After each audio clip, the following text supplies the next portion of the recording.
أسكن وأجاور هديك الدار عسى أسكن وأجاور هديك الدار يمضي نحو المدينة ترى الأنوار يمضي نحو المدينة ترى الأنوار وامسك حمى نبينا طه المختار وامسك حمى نبينا طه المختار اللهم صل وسلم وبارك عليه وعلى آله صلى الله عليه اللهم صل وسلم وبارك عليه وعلى آله.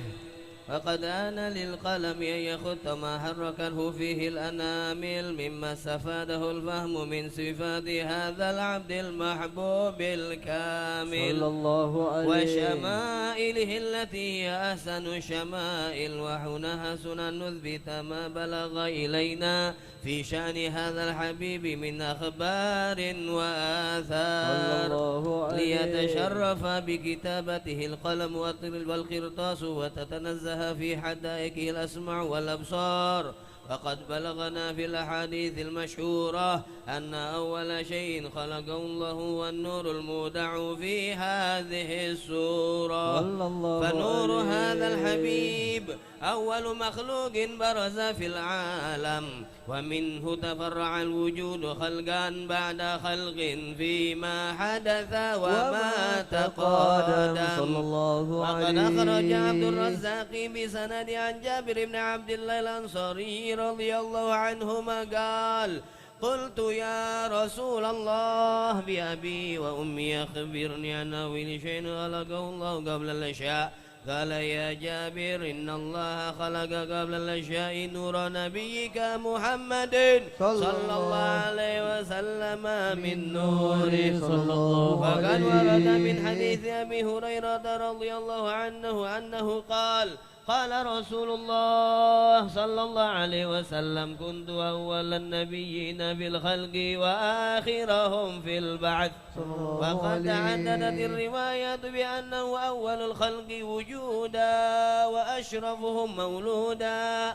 ولما كانت السعادة الأبدية لها ملاحظة خفية اختصت من شاءت من البرية بكمال الخصوصية صلى الله عليه وسلم. هذا النور المبين أصلاب وبطون من شرفه من العالمين. فتنقل هذا النور من صلب آدم ونوح وإبراهيم حتى أوصله يد العلم القديم إلى من خصصه بتكريم أبيه الكريم عبد الله بن عبد المطلب ذي القدر العظيم وأمه التي هي في المخاوف آمنة السيدة الكريمة آمنة. فتلقاه صلب عبد الله فألقاه إلى بطنها فضمته أنشاؤها بمعونة الله محافظة على حق هذه الدرة وصونها فحمله برعاية الله كما ورد عنها حملا خفيفا لا تجد له ثقلا ولا تشكو منه ألما ولا عللا حتى مر الشهر بعد شهر من حمله وقرب وقت بروزه إلى عالم شهادة لتنبسط على أهل هذا العالم فيوضات فضله وتنتشر فيه آثار مجده الصميم. اللهم صل وسلم أشرف الصلاة والتسليم على سيدنا ونبينا محمد الرؤوف الرحيم. اللهم صل وسلم وبارك عليه وعلى آله. اللهم صل وسلم وبارك عليه وعلى آله وصحبه. ومنذ علقت به هذه الدرة المكنونة والجوهرة المصونة والكون كله يصبح ويمسي في سرور وابتهاج الله عليه بقرب ظهور إشراق هذا السراج والعيون متشوفة إلى بروزه متشوقة إلى التقاط جواهر كنوزه صلى الله عليه وكل دابة لقريش نطقت بفصيح العبارة معلنة بكمال البشارة وما من حامل حملت في ذلك العام إلا أتت في حملها بغلام من بركات وسعادة هذا الإمام صلى الله عليه ولم تزل الأرض والسماوات متضمخة بعطر الفرح بملاقاة أشرف البريات وبروزه من عالم الخفاء إلى عالم الظهور بعد تنقله في البطون والزهور صلى الله عليه الله في الوجود بهجة التكريم وبسط في العالم الكبير مائدة التشريف والتعظيم ببروز هذا البشر الكريم اللهم صل وسلم أشرف الصلاة وتسليم على سيدنا ونبينا محمد الرؤوف الرحيم اللهم صل وسلم وبارك عليه وعلى آله اللهم صل وسلم وبارك عليه وعلى آله فحين قرب ونوة هذا الحبيب علنت السماوات والأرض ومن فيهن صلى الله عليه وأمطار الجود الإلهي على أهل الوجود تزيد وألسنة الملائكة بالتبشير للعالمين تعيد سبحان الله الحمد لله ولا إله إلا الله الله أكبر سبحان الله الحمد لله ولا إله إلا الله والله أكبر سبحان الله الحمد لله ولا إله إلا الله والله أكبر والقدرة كشفت كنا هذا المستور ليبرز نوره كاملا في عالم الظهور نورا فاق كل النور وأنفذ الحق حكما على من أتم الله عليه النعمة من خواص الأمة أن يحضر عند وجهه أمة تانيسا لجنابها المسعود ومشاركة لها في هذا السمات الممدود صلى الله عليه فحضرت بتوفيق الله سيدة مريم وسيدة آسيا ومعهما من الهولين أين من قسم الله له من الشرف بالقسمة الوافية صلى الله فأتى الوقت عليه الذي رتب الله على حضوره وجود هذا المولود فانفلق صبح الكمال من النور أن عمود وبرز الحامد المحمود مذعنا لله بالتعظيم سجود صلى الله على محمد صلى الله عليه وسلم صلى الله على محمد بيصلي وسلم سلام عليك يا رسول سلام عليك يا حبيب سلام عليك صلوات الله عليك يا نبي سلام عليك يا رسول سلام عليك يا حبيب سلام عليك صلوات الله عليك أشرق الكون ابتهاجا بوجود المصطفى أحمد ولأهل الكون أنس وسرور قد تجدد الله يا نبي سلام عليك يا رسول سلام عليك يا حبيب سلام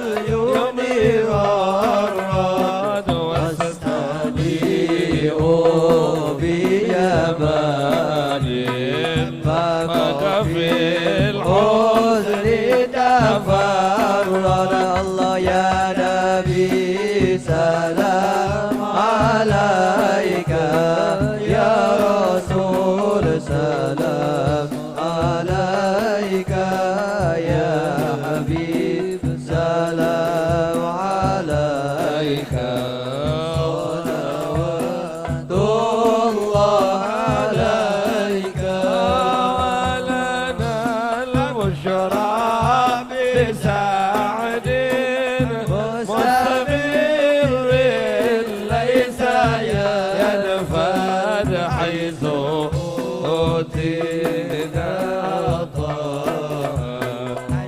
يا محل فخر المعبد الله يا نبي سلام عليك يا رسول سلام عليك يا حبيب سلام عليك صلوات الله عليك فلربي كل حمد جل أن يحضره العدل حبانا في وجود المصطفى هادي محمد الله يا نبي سلام عليك يا رسول سلام عليك يا حبيب سلام عليك صلوات الله عليك الله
صل عليه وسلم يا الله.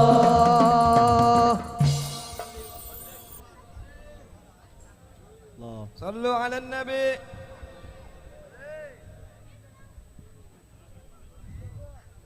اللهم صل وسلم وبارك عليه وعلى آله.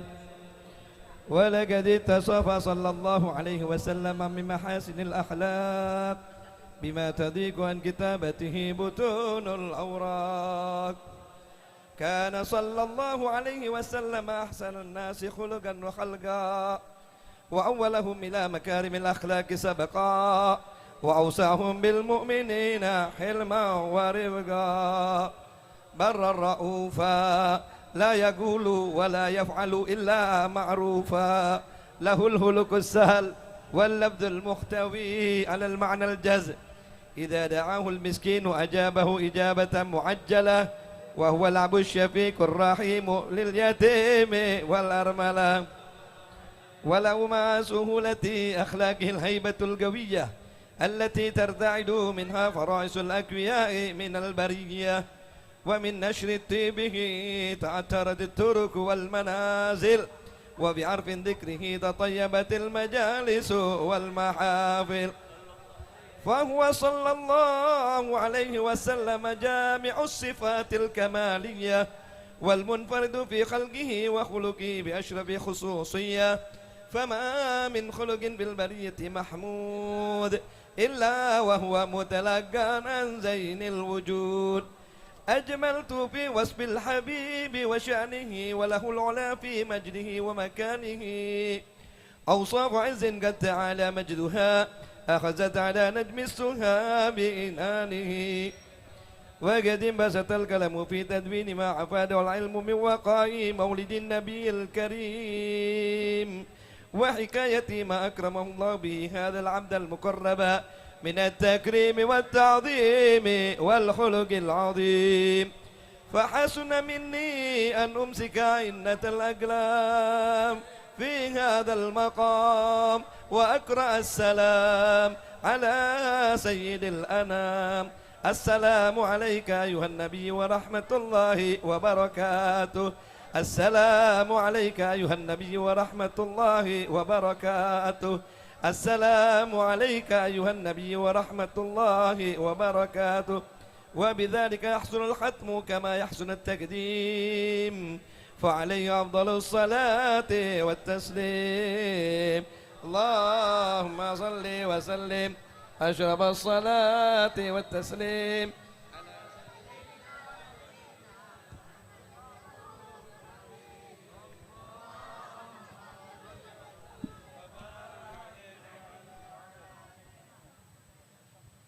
الرحمن الرحيم. الحمد لله رب العالمين. اللهم صل وسلم على سيدنا محمد في الأولين. اللهم صل وسلم على سيدنا محمد في الآخرين. اللهم صل وسلم على سيدنا محمد في كل وقت وحين. اللهم صل وسلم على سيدنا محمد في الملأ الأعلى إلى يوم الدين. آمين. اللهم صل وسلم على سيدنا محمد وعلى آله وصحبه أجمعين. ولما نظم الفكر من دراري الأوصاف المحمدية عقودا، آمين. توجهت إلى الله متوسلا بسيدي وحبيبي محمد صلى الله عليه وسلم أن يجعل سعيي فيه مشكورا، فعلي فيه محمودا، وأن يكتب عملي في الأعمال المقبولة، وتوجهي في التوجهات الخالصة والصلات الموصولة. اللهم يا من إليه تتوجه الأعمال فتعود ظافرة، وعلى باب عزتي تحد الرحال فتغشاع منه الفيوضات الغامرة. نتوجه إليك بأشرف الوسائل لديك، سيد المرسلين عبدك الصادق الأمين سيدنا محمد الذي عمت رسالته العالمين، أن تصلي وتسلم على تلك الذات الكاملة مستودع أمانتك وحفيظ سرك وحامل راية دعوتك الشاملة على بالأكبر المحبوب لك والمخصص بشرف الأبخار آمين. في كل موطن من موادن القرب ومظهر قاسم امدادك في عبادك وساقيك إرشادك لأهل ودادك آمين. سيد الكونين وأشرف الثقلين العبد المحبوب الخالص المعصوص منك بأجل الخصائص. آمين يا الله. اللهم صل وسلم عليه وعلى آله وأصحابه وعلى حضرة اقترابه من أحبابه. آمين.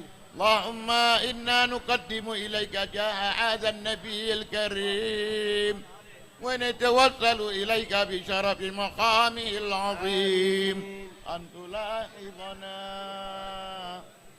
تلاحظنا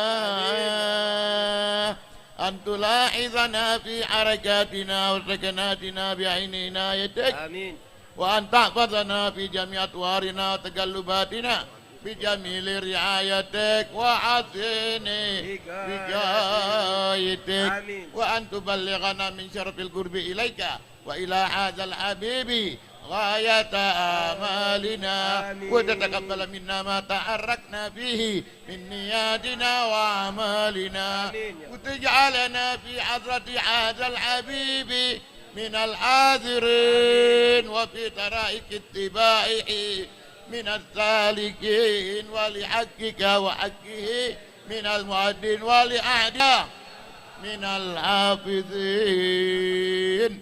اللهم إن لنا أدماعا في رحمتك الخاصة فلا تحرمنا وذنونا جميلة هي وسيلتنا إليك فلا تخيبنا. آمنا بك وبرسولك وما جاء به من الدين وتوجهنا به إليك مستشرعين أن تقابل المذنب منا بالغفران والمسيء بالإحسان والسائل بما سأل والسائل بما سأل والسائل بما سأل والمؤمل بما أمل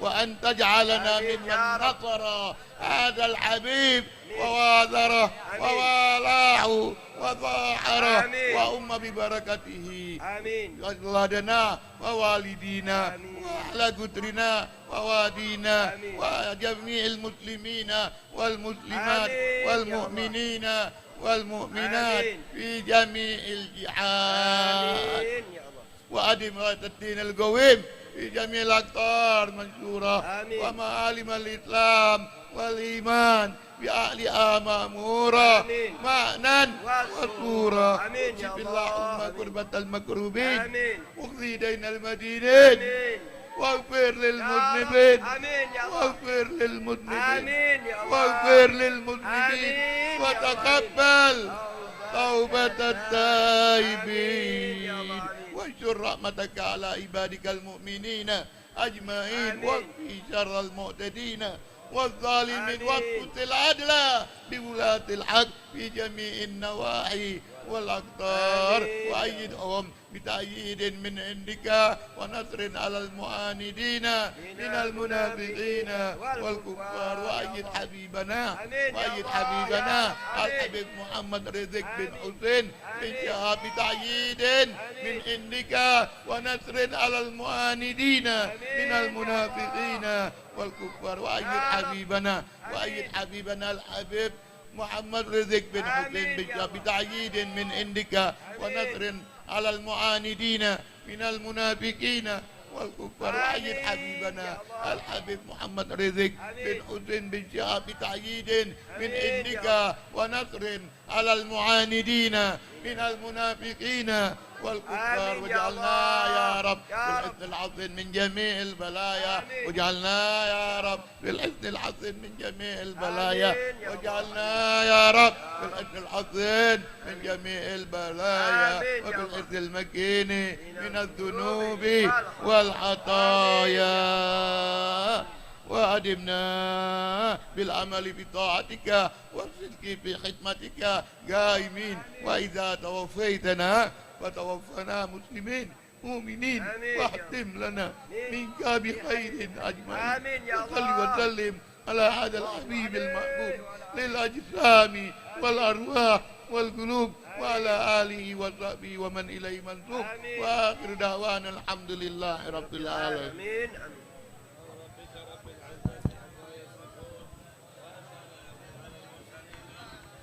لله رب العالمين.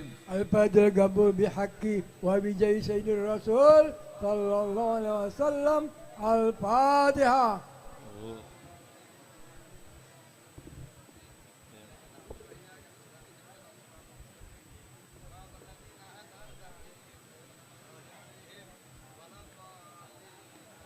بسم الله الرحمن الرحيم.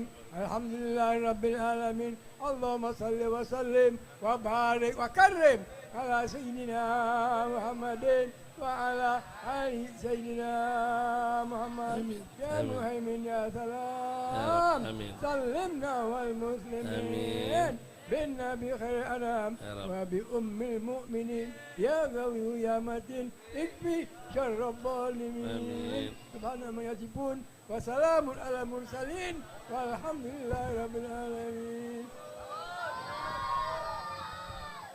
Hadirin yang dirahmati Allah Subhanahu wa taala, atas nama keluarga besar Akhina Arman Nila, keluarga besar Warkop Madinah, mengucapkan ribuan terima kasih atas kehadiran kita pada hari ini, peringatan Maulid yang mulia ini. Wabil khusus kami ucapkan terima kasih kepada Abuya Al-Habib Umar Abdul Aziz, Abuya Habib Muhsin bin Abdullah Al-Habsyi, Fadilatul Ustadz Ahmad Syauqi bin Abdullah Al-Kaf, yang kami muliakan orang tua kami Al-Habib Ali Al-Bin Hamid, dan semua asatidzah yang hadir pada kesempatan ini. Insya Allah kita semua dirahmati oleh Allah Subhanahu wa taala, diberikan keberkahan dari berkahnya Sayyidina Muhammad sallallahu alaihi wasallam. Ikhwani rahimakumullah, sesaat kita akan mendengarkan mau'izatul hasanah yang dalam hal ini akan disampaikan oleh Fadilatul Ustadz Al-Habib Ali Karrar Al-Haddad. Kepada beliau kami persilahkan. Sallu ala Nabi.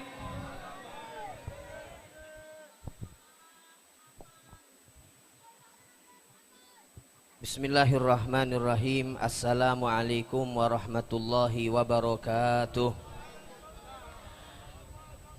Alhamdulillah, alhamdulillahilladzi hadana lihadza wa ma kunna linahtadiya laula an hadanallah. Ashhadu an la ilaha illallah wahdahu la syarikalah wa ashhadu anna sayyidana wa nabiyyana Muhammadan abduhu wa rasuluhu wa habibuhu wa safiyuhu wa khaliluh. Allahumma salli wa sallim ala sayyidina wa maulana Muhammadin al-fatihi lima ughliq al-khatimi lima sabaq nasiril haqqi bil haqq al-hadi ila siratikal mustaqim wa ala alihi wa sahbihi haqqa qadrihi wa miqdarihil azim. Rabbi zidna ilma wa wasi' lana fi arzaqina wa barik lana fi ma razaqtana waj'alna mahbubina fi qulubi ibadik wa a'izza fi uyunihim waj'alna wujaha fid dunya wal akhirati wa minal muqarrabin. Ya kathiran nawal, ya hasanal fi'al, ya qaiman bila zawal, wa ya mubdi'an bila mithal, falakal hamdu walakal minnatu walakal syarafu ala kulli hal, wala haula wala quwata illa billah. Amma ba'd. Yang samu kita cintai, kita muliakan, selalu kita patuhi para habaib, para asatidzah keturunan baginda Nabi besar Nabi Muhammad sallallahu alaihi wa alihi wa sahbihi wasallam, yang insya Allah dengan berkat kehadiran beliau bersama kita pada sore hari ini, seluruh daripada kita mendapatkan keberkahan yang luar biasa Allah Subhanahu wa taala. Kemudian yang kita hormati, yang kita muliakan para sesepuh, para orang tua yang hadir di dalam majelis maulid, yang insya Allah beliau diberikan panjang umur di dalam kesehatan daripada Allah Subhanahu wa taala. Hadirin, hadirat, mustami'in, mustami'at rahimani wa rahimakumullah. Alhamdulillah, bersyukur kepada Allah Subhanahu wa taala yang pada saat ini memberikan kita kesempatan untuk lagi dan terus menerus kita bersolawat kepada baginda Nabi besar Nabi Muhammad sallallahu alaihi wasallam. Sepanjang waktu alhamdulillah di kota Palembang kita diberikan kesempatan yang sangat banyak daripada Allah Subhanahu wa taala untuk mengisi daripada seluruh hati sanubari kita dengan kecintaan kepada baginda Nabi Muhammad sallallahu alaihi wasallam. Yang mana pada sore hari ini kita berada di warung kopi Madinah. Memang Madinah sore hari ini berbentuk warung kopi, akan tetapi di saat warung kopi ini dibacakan maulid Nabi Muhammad, di saat warung kopi ini dibacakan solawat pujian kepada baginda Nabi Muhammad sallallahu alaihi wasallam, maka Madinah saat ini bukan menjadi warung kopi, akan tetapi menjadi kota Madinah yang di situ ada baginda Nabi Muhammad sallallahu alaihi wasallam. Idza lam tatib fi thaibatin inda tayyibin bihi tobatid dunya fa aina tatibu.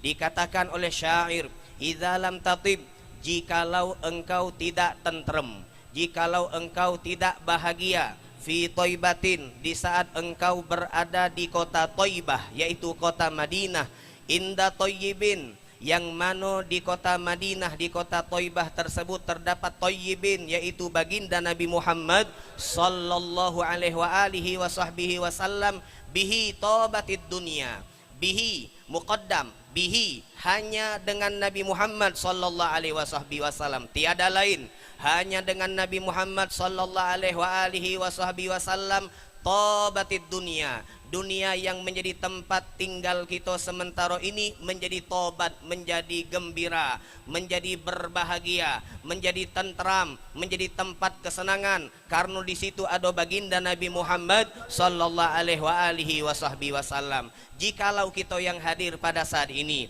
duduk di dalam maulid Nabi Muhammad, mendengarkan nama Nabi Muhammad disebut, bersolawat kepada baginda Nabi Muhammad sallallahu alaihi wasallam, di dalam majelis seperti ini kita tidak merasakan ketentraman, di dalam majelis seperti ini kita tidak merasakan daripada ketenangan dan kesenangan, fa'ina tatibu, maka di mana lagi kita nak bergembira? Maka insya Allah kita yakin setiap kita yang hadir tanpa terkecuali hati-hati kita bergembira dengan kehadiran baginda Nabi Muhammad sallallahu alaihi wasallam. Hadirin mustami'in rahimani wa rahimakumullah, Rasulullah sallallahu alaihi wasallam adalah seorang manusia yang mampu untuk menjadikan seluruh kenikmatan yang Allah Subhanahu wa taala berikan kepada beliau sebagai jalan beliau untuk dekat dengan Allah Subhanahu wa taala. Sehebat-hebatnya manusia,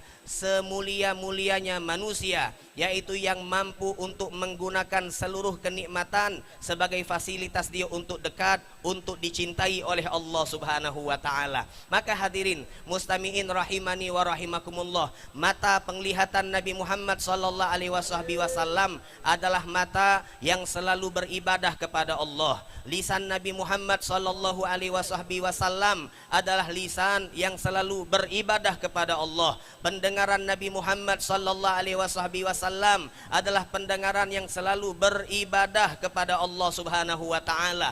Tangan kaki baginda Nabi Muhammad sallallahu alaihi wasallam adalah tangan dan kaki yang selalu beribadah kepada Allah Subhanahu wa taala. Sekujur tubuh baginda mulia Nabi Muhammad sallallahu alaihi wasallam, dari ujung rambut beliau sampai ujung kaki, semuanya dipakai oleh Nabi Muhammad untuk menjadi fasilitas sarana beliau beribadah, dicintai dan dekat dengan Allah Subhanahu wa taala.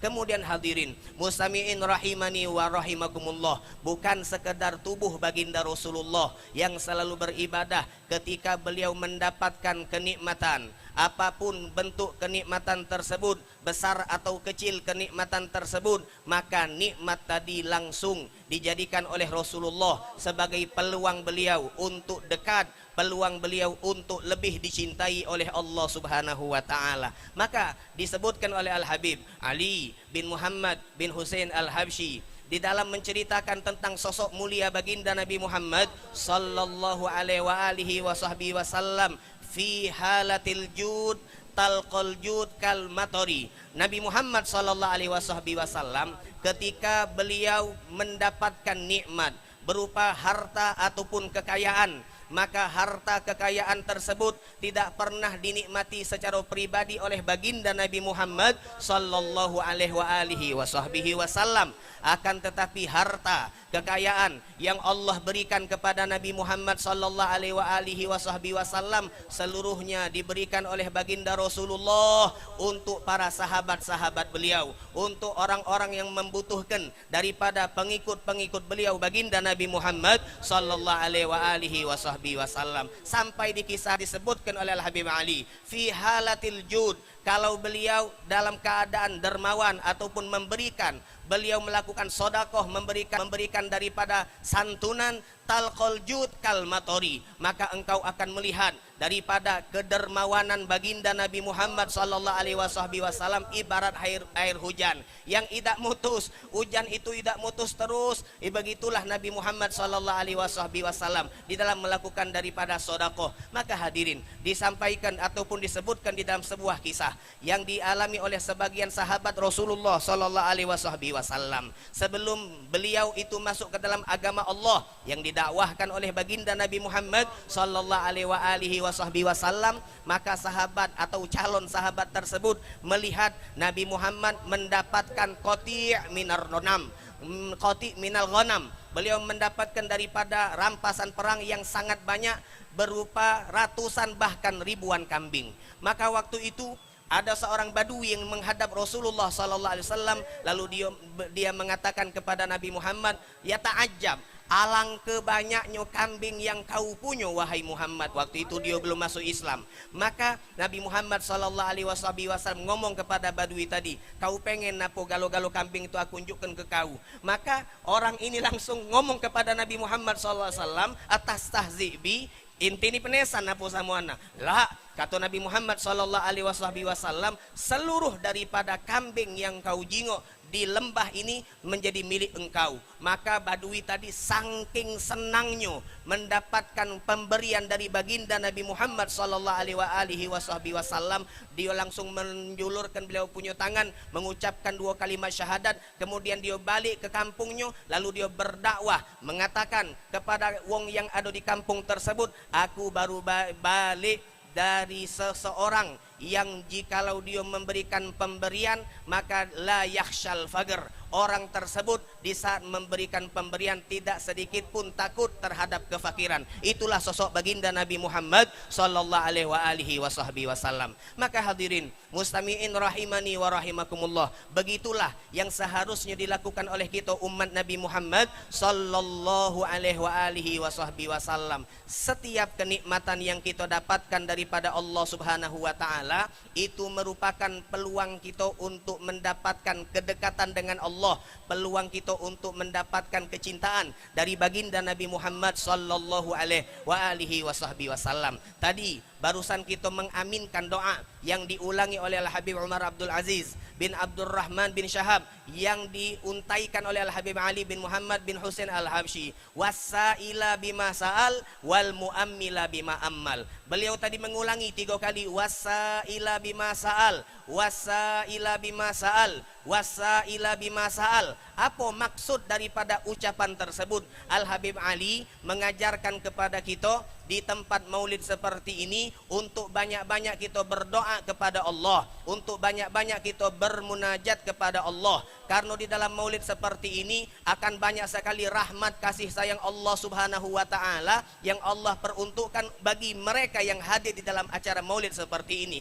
Allahumma innalana atma'an fi rahmatikal khassati fala tuhrimna. Rahmat khusus yang Allah berikan kepada yang hadir maulid Al-Habsyi, rahmat yang istimewa yang Allah berikan kepada mereka yang bersolawat kepada baginda Nabi Muhammad sallallahu alaihi wasallam. Maka setelah beliau bermunajat kepada Allah, beliau minta wasaila bima sa'al. Semoga siapapun yang hadir, yang duduk di dalam majelis maulid, semoga yang duduk tadi itu ketika mereka berharap kepada Allah, maka harapannya diberikan, diwujudkan oleh Allah Subhanahu wa taala. Wasaila bima sa'al, Apa baik yang kita pinta kepada Allah, maka permintaannya akan diwujudkan oleh Allah Subhanahu wa taala. Wal muammila bima ammal, dan apapun yang kita cita-citakan untuk diberikan oleh Allah Subhanahu wa taala, insyaallah akan diwujudkan, diberikan oleh Allah Subhanahu wa taala. Maka hadirin mustami'in rahimani wa rahimakumullah, di saat Al Habib Ali mengatakan demikian,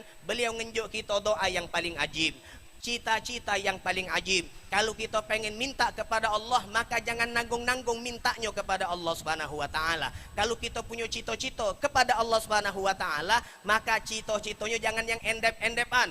Apa pintaan yang paling ajib? Beliau mengatakan wa anta ja'alana mimman nasara hadzal habiba wa wazarah wa walahu wa dhaharah. Setelah beliau mengatakan wasaila bima sa'al wal muammila bima ammal wa anta ja'alana mimman nasara hadzal habiba wa wazarah wa walahu wa dhaharah. Ini doa yang paling ajib. Kalau kita nak minta di dalam acara maulid seperti ini, maka ini doa yang nomor satu. Apa pintaannya? Wa anta ja'alana, ya Allah jadikanlah kami semua mimman nasara hadzal habiba wa wazarah, daripada pendukung, penyupport, pembantu dakwah baginda Nabi Muhammad sallallahu alaihi wasallam. Ini doa yang paling luar biasa. Di saat kita dijadikan oleh Allah sebagai pembantu dakwah Nabi Muhammad, di saat kita dijadikan oleh Allah Subhanahu wa taala sebagai penyambung estafet dakwah baginda Rasulullah sallallahu alaihi wasallam, anta ja'alana mimman nasara hadzal habiba wa wazarah. Maka alhamdulillah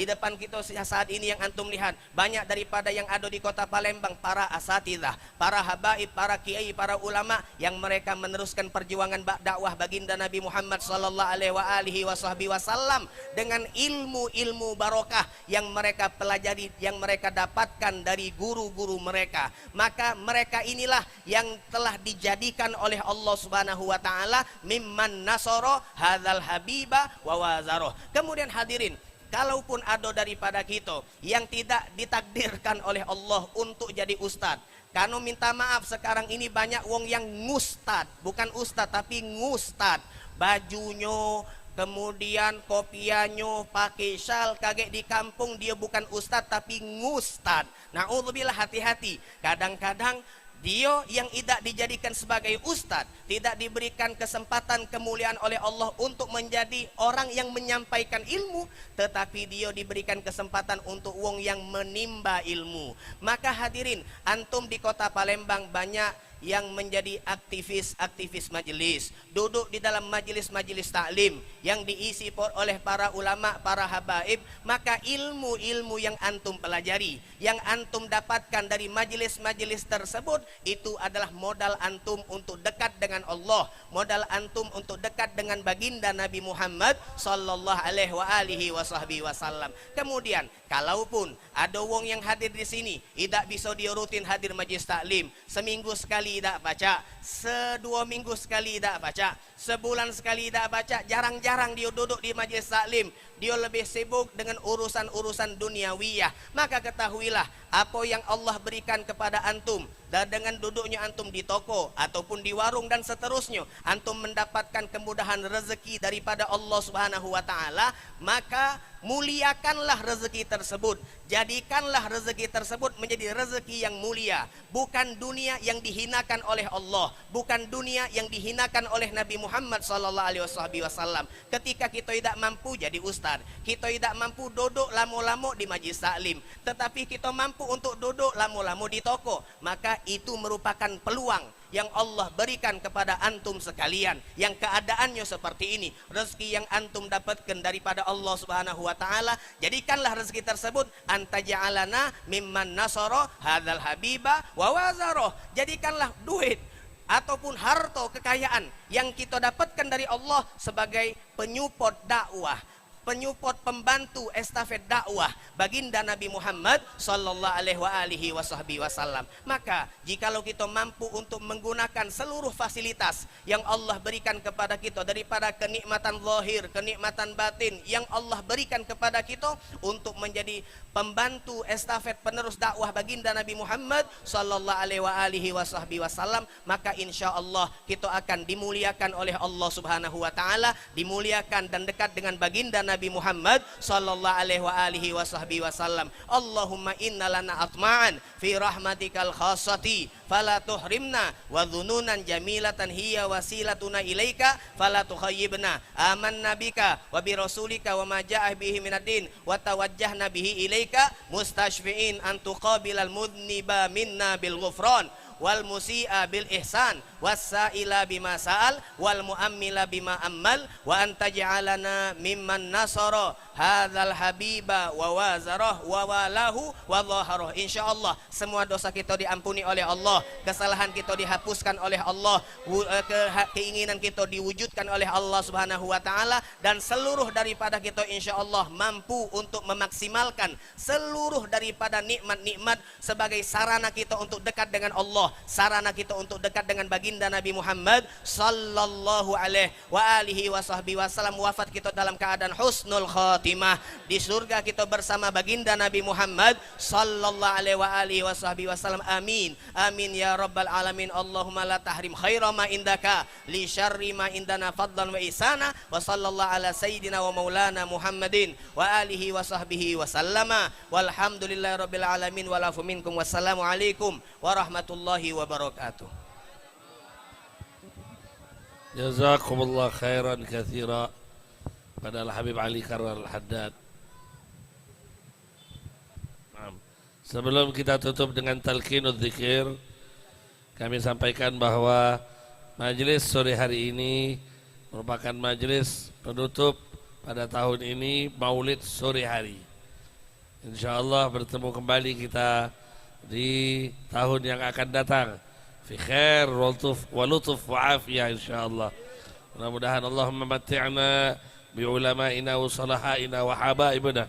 Semoga Allah panjangkan umur para habaib kita, guru-guru kita, para asatidzah kita. Kita ketemu kembali di sore-sore Rabiul Awal, Rabiul Anwar, Rabiul Asrar insyaallah di tahun yang akan datang. Dan masih ada 3 Ahad kita akan hadir di Maulid, yaitu Ahad besok tanggal 14 di Masjid Baitur Rahim Bungin Kiaji Begayut. Kemudian Ahad tanggal 21 di Majlis At-Tayyibah di belakang Pondok Pesantren Ar-Riyad, dan penutup hari Ahad akan diadakan di Pondok Pesantren Ar-Riyad Talang Betutu asuhan Al-Habib Muhsin bin Abdullah Al-Habsyi. Untuk malam ini tanggal 28 November, dan untuk malam hari ini peringatan Maulid Arba'in diadakan di Musalla Baitur Rahman asuhan Al-Habib Umar bin Alawi As-Segaf di Talang Banten, Palembang. Jatuhi sama sekalinya.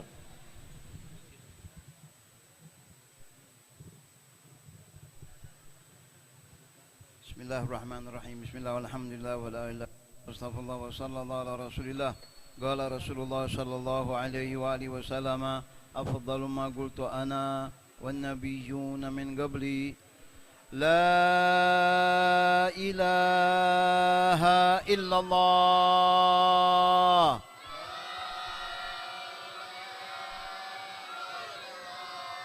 La ilaha illallah.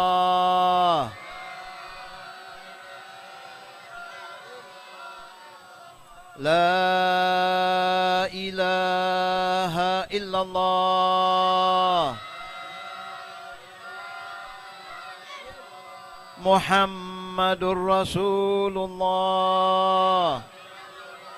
صلى الله عليه وآله وسلم كلمة حق عليها نحيا وعليها نموت وعليها وبها نبعث إن شاء الله من الآمنين آمين.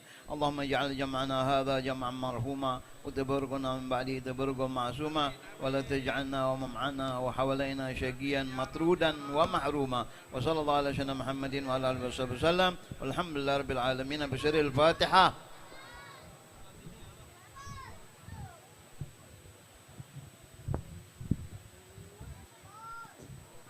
الرحمن الرحيم ربنا تقبل منا يا عليم آمين. وتب علينا برحمتك يا ارحم الراحمين. آمين. وصلى الله وسلم والحمد لله رب العالمين. قبول.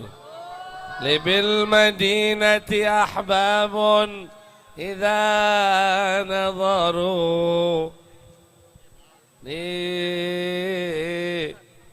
لي بالمدينة أحباب إذا نظروا إلي ولت همومي وانجلى الضرر. لي بالمدينة أحباب إذا نظروا إلي ولت همومي